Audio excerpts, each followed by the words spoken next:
अरबी रेगिस्तान की तपती रेत पर एक सा नन्हा सा बच्चा जंजीरों में जकड़ा अपनी किस्मत से जूझ रहा था।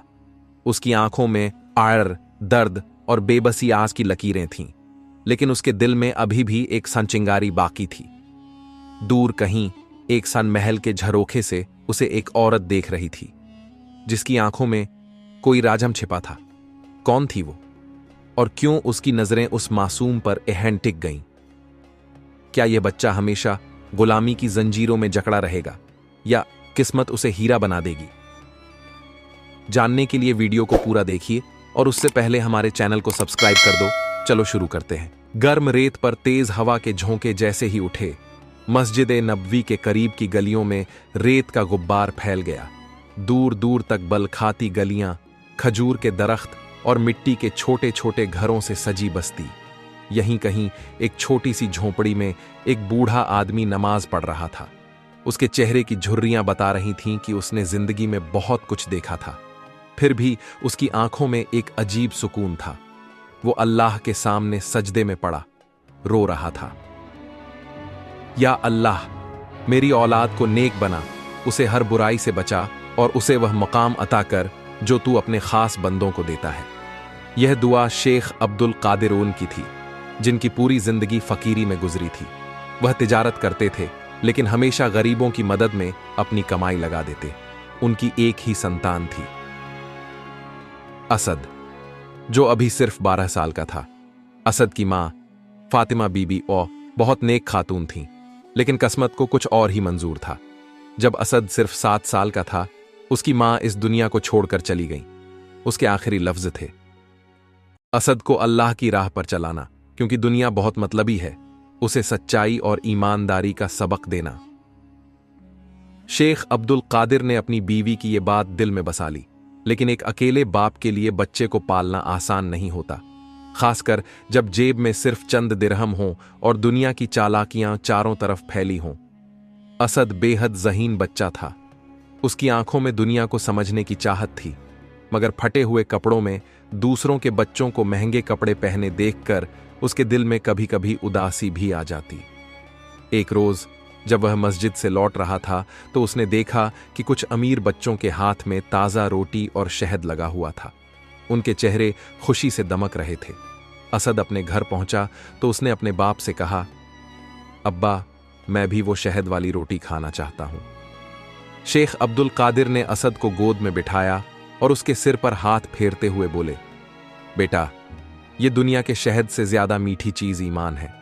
अगर तेरा ईमान पक्का हो तो अल्लाह तुझे दुनिया और आखिरत दोनों में मीठी जिंदगी देगा। असद को अपने अब्बा की बात पूरी तरह समझ नहीं आई, लेकिन उसने सिर झुका लिया। असद का एक दोस्त था, जाबिर। वो अमीर खानदान से था, मगर दिल से नेक था।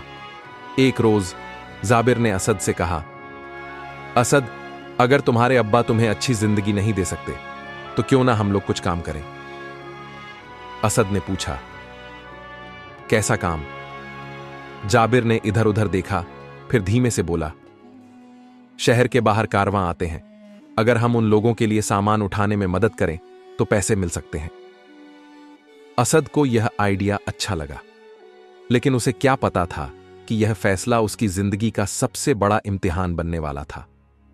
अगले ही दिन असद और जाबिर शहर के बाहरी इलाके में चले गए। वहां एक बड़ा कारवां ठहरा हुआ था। काले रंग के लंबे चोगे में कुछ लोग इधर उधर घूम रहे थे। एक आदमी, जिसकी आंखों में चालाकी थी, उनके पास आया और बोला, तुम दोनों को कुछ पैसे कमाने हैं? असद और जाबिर ने खुशी खुशी हामी भर दी।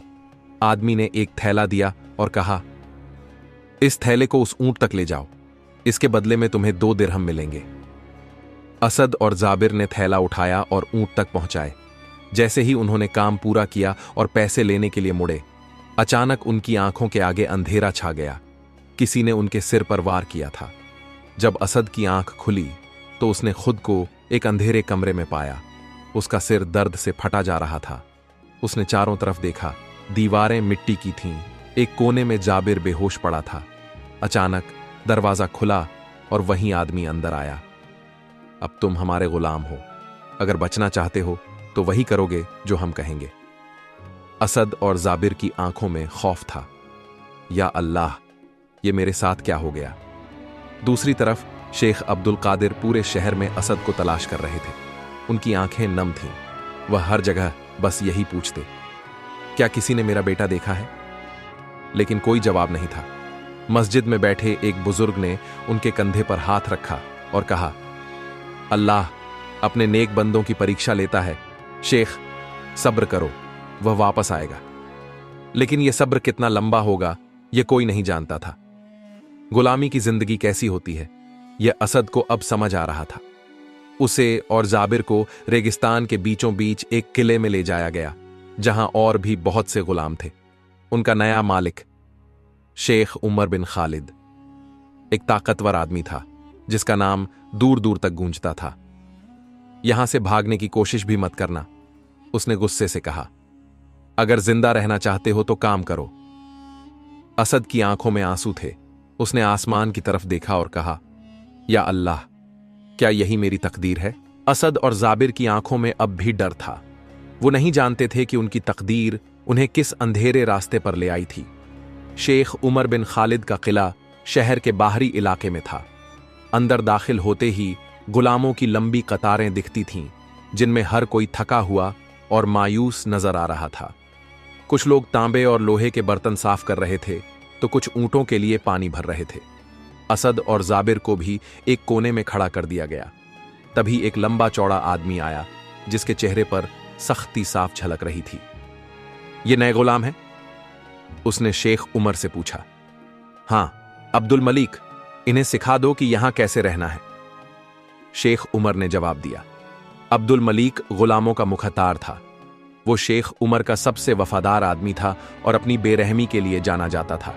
उसने असद और जाबिर को घूर कर देखा, फिर सख्त आवाज में कहा, यहां पर 2 बातें याद रखो। जो कहा जाए वही करो और कभी भागने की कोशिश मत करना, वरना अंजाम बहुत बुरा होगा। असद और जाबिर चुपचाप सिर झुकाकर खड़े रहे। उनकी आंखों में खौफ था। अब जाओ, बाग में खजूर बीनने का काम संभालो। दूसरी तरफ अल मदीना की गलियों में शेख अब्दुल कादिर अपने बेटे को ढूंढ रहे थे। हर रोज वो मस्जिद के बाहर खड़े होकर लोगों से पूछते, क्या किसी ने मेरे असद को देखा है? लेकिन हर कोई बस अफसोस में सिर हिला देता। शेख अब्दुल कादिर की हालत दिन ब दिन खराब होती जा रही थी। उनका दिल अंदर ही अंदर घुट रहा था, लेकिन उन्होंने अल्लाह से उम्मीद नहीं छोड़ी थी। रात को जब वो अपने घर में बैठे तो उन्होंने अल्लाह से दुआ की, या अल्लाह, मेरे बेटे को सलामत रखना। अगर तूने मेरी परीक्षा लेनी है तो मुझे और आजमा ले, मगर मेरे असद को अपने हिफ्ज़ व अमान में रखना। असद और जाबिर को गुलामी की जिंदगी का पहला दिन बहुत भारी लगा। उनका काम था खजूर के बाग में जाकर फसल इकट्ठा करना और उसे किले में लाकर जमा करना। सूरज की जलती धूप में पसीने से तरबतर हाथों में छाले पड़ गए, लेकिन उन्हें कोई राहत नहीं मिली। जाबिर ने धीरे से असद से कहा, हम ये जिंदगी कब तक गुजारेंगे? क्या हमें कभी आजादी मिलेगी? असद ने एक गहरी सांस ली और कहा, अल्लाह बड़ा है, शायद कोई रास्ता निकले। शाम होते होते गुलामों को एक छोटे से कमरे में धकेल दिया गया, जहां जमीन पर सिर्फ सूखी रेत बिछी हुई थी। खाना सिर्फ थोड़ा सा बासी रोटी और पानी। असद ने अपनी मां की कही हुई बातें याद की। बेटा, हालात चाहे जैसे भी हों, लेकिन अपने ईमान पर कायम रहना। अगली सुबह किले में हंगामा मचा हुआ था। एक गुलाम को पकड़कर लाया गया और सबके सामने फेंक दिया गया। शेख उमर गुस्से से चिल्लाया, इसने चोरी की है। जो कोई भी मेरे हुक्म की नाफरमानी करेगा, उसका यही अंजाम होगा। अगले ही पल उस गुलाम को कोड़ों से मारा जाने लगा। उसकी चीखें किले की दीवारों से टकराकर गूंज रही थीं। असद और जाबिर यह सब देख रहे थे। उनके दिलों में खौफ बैठ गया। असद ने अपने आप से कहा, अगर हमें जिंदा रहना है तो हमें बहुत सोच समझकर कदम उठाने होंगे। रात को जब सब सो रहे थे तो एक बुजुर्ग गुलाम, जिसका नाम शेख हारून मस्त था, चुपके से असद के पास आया। बेटा, तू इस दुनिया में सिर्फ गुलामी के लिए नहीं आया, अल्लाह ने तेरे लिए कुछ और मुकद्दर लिखा है। असद चौंक गया, लेकिन मैं यहां से भाग भी नहीं सकता। शेख हारून ने कहा, भागने की जरूरत नहीं, कभी कभी अल्लाह ही रास्ते खोलता है। तू सब्र कर और अल्लाह पर भरोसा रख। गुलामी की जंजीरें इंसान की सिर्फ कलाई और पांव ही नहीं बांधती, बल्कि उसकी रूह तक को कैद कर लेती हैं। असद और जाबिर इस दर्द को अब अच्छे से समझ चुके थे, लेकिन तकदीर का लिखा कभी कोई मिटा नहीं सकता और उनकी किस्मत में गुलामी का यह दौर बहुत लंबा नहीं रहने वाला था। उस रोज किले में एक नया काफिला दाखिल हुआ। रेगिस्तान की गर्म रेत पर चलते ऊंटों के काफिले के साथ कुछ अमीर ताजिर आए थे। उनका कद्र ओमान दूर दूर तक था। इनमें से एक शख्स का नाम सुलेमान अल बसरी था, एक ऐसा आदमी जिसके पास दौलत और शोहरत दोनों की कोई कमी नहीं थी। जैसे ही वह शेख उमर बिन खालिद से मिलने पहुंचा, उसकी नजर गुलामों पर पड़ी। वह बारीकी से उन्हें देख रहा था, लेकिन एक बच्चा उसकी निगाहों को ठहरा देने पर मजबूर कर गया। वह बच्चा असदहाब था। सुलेमान अल बसरी की आंखों में एक अजीब सी चमक थी, जैसे उसने कुछ जाना पहचाना देख लिया हो। वह तुरंत शेख उमर की तरफ मुड़ा और धीरे से पूछा, यह लड़का कौन है? शेख उमर ने बिना ज्यादा ध्यान दिए कहा, बस एक मामूली गुलाम है, अगर चाहो तो खरीद सकते हो। गुलामी के बाजार में इंसानों की कीमत दौलत से लगाई जाती थी, और उसी दिन असद की कीमत भी लगाई गई। सुलेमान अल बसरी ने बिना कोई सवाल किए थैली में से कुछ अशरफियां निकालीं और शेख उमर के हवाले कर दीं। आज से यह लड़का मेरा है, सुलेमान ने कहा। असद को अब एक नए मालिक के पास जाना था, लेकिन उसकी आंखों में सवाल थे, यह आदमी मुझे क्यों खरीद रहा है? सुलेमान अल बसरी के काफिले के साथ असद और कुछ दूसरे गुलामों को अल मदीना ले जाया जा रहा था।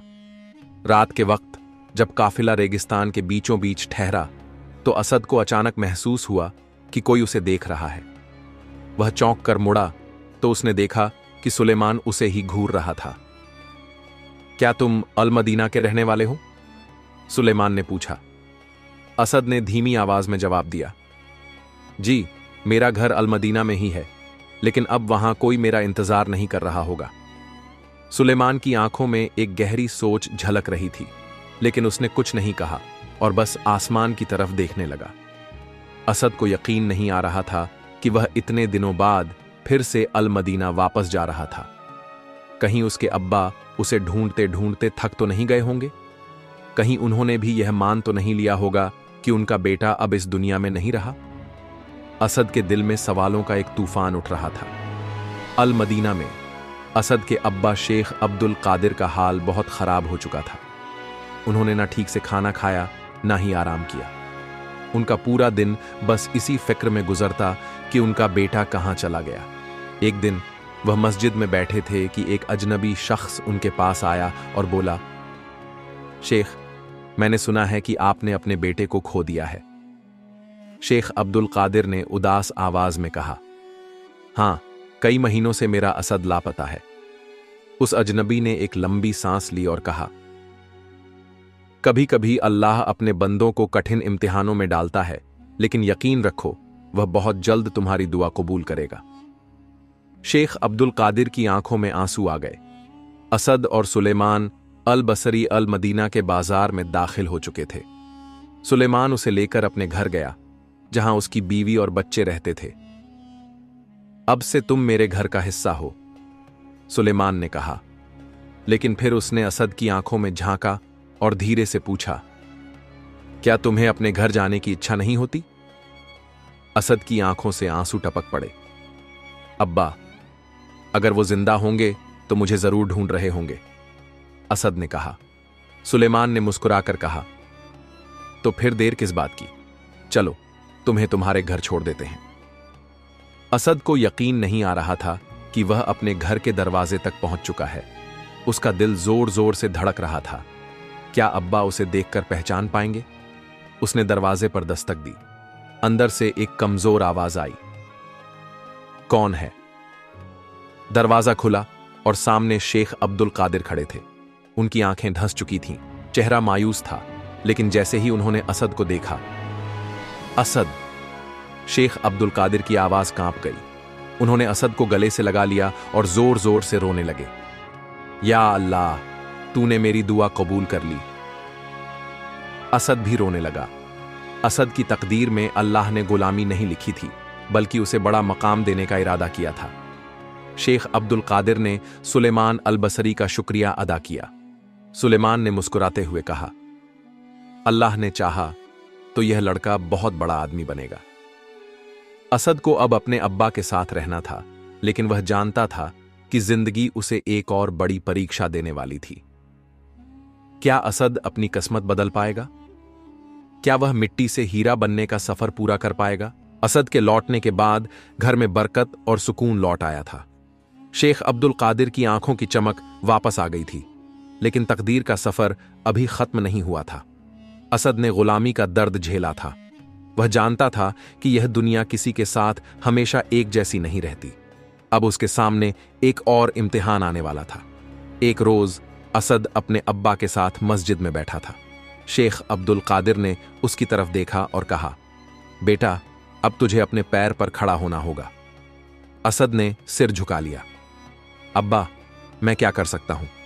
शेख अब्दुल कादिर ने मुस्कुराकर कहा, तू बहुत कुछ कर सकता है। तुझे तिजारत, व्यापार सीखनी चाहिए। असद चौंक गया। अगले दिन असद को सुलेमान अल बसरी के साथ बाजार भेजा गया। सुलेमान ने उसे समझाया कि तिजारत सिर्फ मुनाफा कमाने का नाम नहीं, बल्कि सच्चाई और ईमानदारी से दौलत कमाने की राह होती है। असद ने बाजार में देखा कि कुछ लोग बेईमानी कर रहे थे।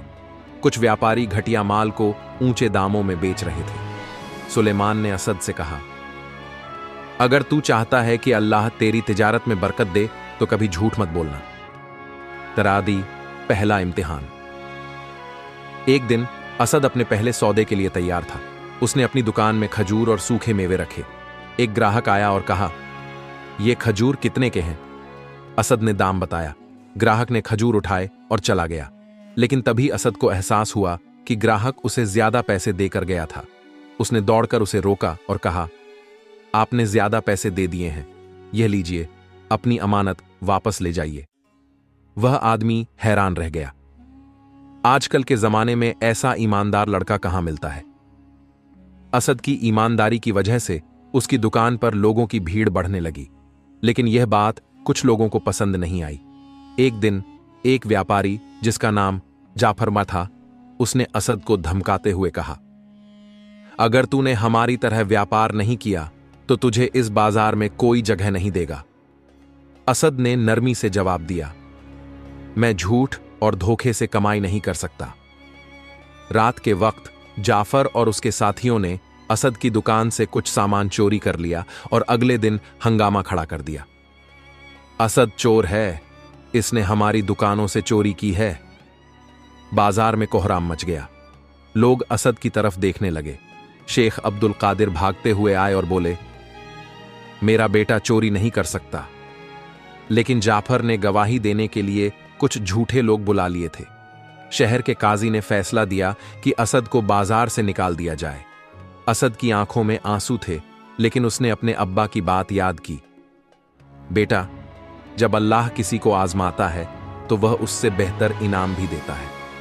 असद ने सिर झुका लिया और अपने अब्बा से कहा, अब्बा, मैं तिजारत छोड़कर कुछ और करूंगा। कुछ दिनों बाद सुलेमान अल बसरी असद के पास आए और बोले, बेटा, अगर बाजार में तेरा रास्ता बंद हो गया तो इसका मतलब यह नहीं कि तेरा सफर खत्म हो गया। तुझे इल्म की रोशनी में अपना मुकाम बनाना चाहिए। असद ने अपने आप से वादा किया कि वह तालीम हासिल करेगा और साबित करेगा कि असली ताकत दौलत नहीं बल्कि इल्म होती है। वह मस्जिद में जाकर बड़े आलिमों के पास बैठने लगा। धीरे धीरे लोग उसे पहचानने लगे। उसके सब्र और यकीन की वजह से अल्लाह ने उसके लिए नए रास्ते खोल दिए। कुछ महीनों बाद एक दिन जाफर को तिजारत में बहुत बड़ा नुकसान हुआ। वह कर्ज में डूब गया और किसी ने उसकी मदद नहीं की। उसे याद आया कि एक बार उसने असद को बेइज्जत किया था। वह शर्मिंदगी के साथ असद के पास गया और कहा, मुझे माफ कर दो, मैं अब समझ चुका हूं कि सच्ची दौलत ईमानदारी और इल्म में होती है। असद ने मुस्कुराकर कहा, अल्लाह ही सबसे बड़ा माफ करने वाला है। असद अब एक मशहूर आलिम बन चुका था। लोग उससे मसले पूछने आते और वह अपने इल्म से उनकी मदद करता। जिस बाजार से उसे निकाल दिया गया था, अब उसी बाजार के लोग उसे अपनी तिजारत में सलाह लेने बुलाते थे। अल्लाह जिसे चाहे उसे मिट्टी से उठाकर हीरा बना देता है। असद अब एक मशहूर आलिम बन चुका था। उसके इल्म और ईमानदारी की मिसालें अब पूरे शहर में दी जाती थीं। मस्जिद-ए-नबवी में हर रोज लोग उससे मिलने आते, मसाइल पूछते और वह कुरान और हदीस की रोशनी में उनके सवालों के जवाब देता। शेख अब्दुल कादिर अपने बेटे को देखकर फख्र महसूस करते थे। एक दिन जब असद मस्जिद में तालीम दे रहा था, अचानक कुछ लोग दौड़ते हुए आए। शेख असद अल बसरी के काफिले पर लुटेरों ने हमला कर दिया है। असद फौरन उठ खड़ा हुआ। यह काफिला कोई और नहीं बल्कि वही सुलेमान अल बसरीत का था, जिसने कभी असद को गुलामी से आजादी दिलाई थी। असद ने बिना देर किए अल मदीना के हाकिम से इजाजत ली और कुछ बहादुर लोगों के साथ रेगिस्तान की तरफ निकल पड़ा। जब वे वहां पहुंचे तो देखा कि काफिले के लोग बुरी तरह घायल थे और सामान लुट चुका था। सुलेमान अल बसरी जमीन पर पड़े कराह रहे थे। असद उनके पास गया और उनके हाथ थाम लिए। शेख, क्या हुआ? सुलेमान की आंखों में आंसू थे। असद, शायद मेरा वक्त आ गया है। नहीं, अल्लाह के करम से आप ठीक हो जाएंगे, सुलेमान ने कांपते हुए कहा। असद, अल्लाह तुझे बुलंद मकाम देगा। तूने हमेशा सच और इंसाफ का रास्ता अपनाया है। मेरी आखिरी दुआ है कि तू इस शहर का सबसे बड़ा काजी बने। और यह कहकर उनकी रूह परवाज कर गई। असद की आंखों से आंसू बह निकले। उसने अपनी मुट्ठी भींच ली। अब मैं इस शहर में इंसाफ का परचम लहराऊंगा। अल मदीना के लोगों ने असद की ईमानदारी और इल्म को देखते हुए उसे शहर का नया काजी बना दिया। अब वही बच्चा जो कभी गुलामी के दलदल में था, आज इंसाफ की कुर्सी पर बैठा था। एक रोज वही बाजार जहां उसे जलील करके निकाला गया था, अब उसके लिए तालियों से गूंज उठा। लोगों के हुजूम में असद ने कहा, अल्लाह ने फरमाया है कि इंसान के साथ वही होता है जैसा वह सोचता है। मैंने जब गुलामी सही तो सब्र किया, जब कारोबार छूटा तो यकीन रखा, और जब लोगों ने मुझ पर इल्जाम लगाया तो अल्लाह से दुआ मांगी। अगर तुम भी कामयाब होना चाहते हो तो 3 चीजों को कभी मत छोड़ो: सब्र, यकीन और मेहनत। दोस्तों, इस कहानी से हमें यह सीख मिलती है कि अल्लाह हमें जितनी भी मुश्किलों में डालता है, वह हमें उनसे निकालने का रास्ता भी देता है। बस हमें सब्र और यकीन रखना चाहिए। अगर आपको यह कहानी अच्छी लगी हो तो हमारे इस वीडियो को लाइक करें, चैनल को सब्सक्राइब करें और ज्यादा से ज्यादा शेयर करें ताकि और लोगों तक यह सीख पहुंच सके।